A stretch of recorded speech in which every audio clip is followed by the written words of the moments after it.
Okay, starting with defense's opening statement. Good evening, Your Honor. Good evening, ladies and gentlemen of the jury. My name is Nico Rieger, and I am here before you today to present the case of the state versus Mr. Gerald Harris. I represent the defendant, Mr. Harris, and I would like to also point out to you that this is a criminal case. And since this is a criminal case, your vote must be unanimous in order to convict my client. As with all criminal cases, the state has the burden of proof here. What that means is that they must prove to you that Gerald Harris is guilty beyond a reasonable doubt. What that also means is that my co counsel and I do not have to prove a single thing to you. While I may not have to prove anything to you, we are still here for a very important reason. And I am nevertheless going to present to you the case of Mr. Gerald Harris because his rights are at stake here. Ladies and gentlemen, let us start with this present moment in time.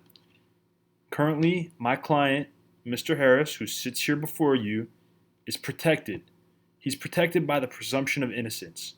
He is presumed to be innocent at this exact moment in time. He was presumed innocent when the state delivered their opening. He was presumed innocent when he was wrongfully brought into this ordeal, and he will continue to be presumed innocent throughout the entire duration of this case.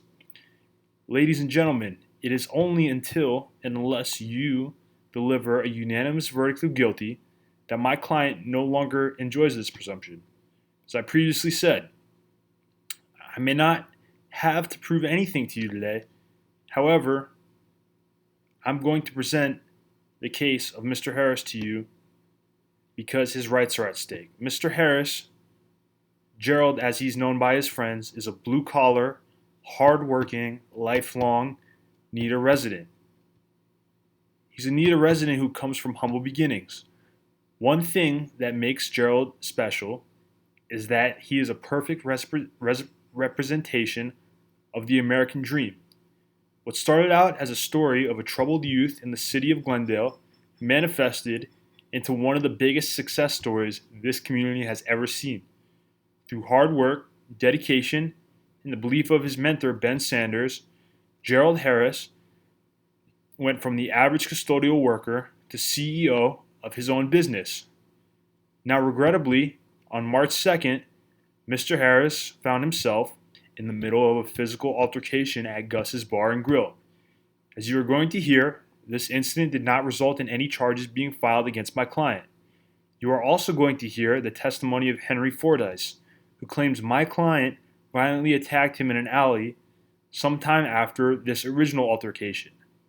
Now, my client, Gerald Harris, as I've previously said, has a lot of stake in this case. As I've told you, he is the CEO of his own cleaning company, which is something he obtained through many years of hard work and dedication. He also has many government contracts which are now at stake as a result of this case. Now, the state is going to tell you that my client, Gerald Harris, committed a vicious attack in an alleyway based on the word of a habitual drunk. You are going to hear why it is highly unlikely that there is any way my client could have done this. You are also going to hear how Mr. Fordyce, his accuser, likely had a blood alcohol content that mirrors a major league batting average that night. What you are not going to hear in this case from the state is any sort of physical evidence that places my client at the scene of the crime that night. I'm going to leave you with this, ladies and gentlemen. Remember throughout this trial that the prosecution has the burden of proof. The burden of proof here is beyond and all exclusion of reasonable doubt that my client, Gerald Harris, is guilty. Think of reasonable doubt as a chain. It only takes one weak link in a chain to establish reasonable doubt. Today, you are going to see a lot of weak links, ladies and gentlemen, in the state's chain. As a result, at the end of this trial, I'm going to ask you to submit a verdict of not guilty. Thank you. Okay, moving on to the prosecution's opening statement.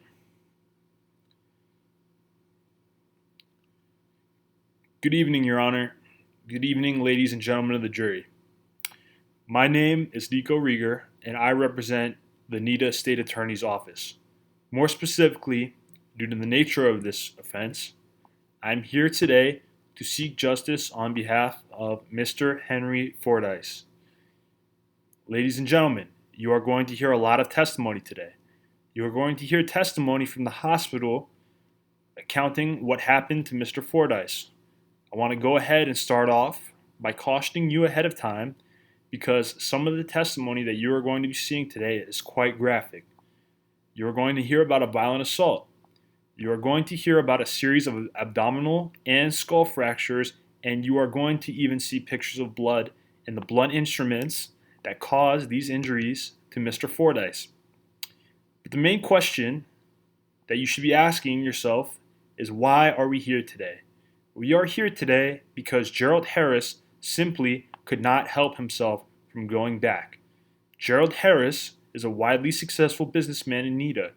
Gerald Harris is a bit of a hustler or a go-getter, so to speak. You are going to hear testimony from his friends about his ego and how he believes that as this successful businessman, he can get just about any woman he so desires. This is exactly the same toxic energy that would not allow Mr. Harris to just let a simple bar fight go. Ladies and gentlemen, he couldn't help himself from going back to that alleyway. Mr. Harris is going to testify that he went back to his office to clean some things up. The same office that is only a block away from where Henry Fordyce was brutally attacked. You're going to hear testimony from the bartender that he womanized that night, that places him at that seat. Ladies and gentlemen, he simply couldn't help himself from going back. Throughout the trial, I'm going to ask you, is it normal to return to your office to conduct business near midnight after a night of drinking? Or is it more likely that Mr. Harris wanted to head back to Gus's to teach Henry a lesson? When you hear testimony about the shady business practices of Mr. Harris, coupled with the disparaging language that he uses towards women, like hooker or prostitute, you will come to see why this man couldn't help himself from going back.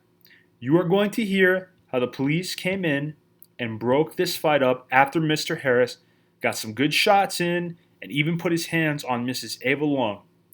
But Mr. Harris wasn't finished yet, was he?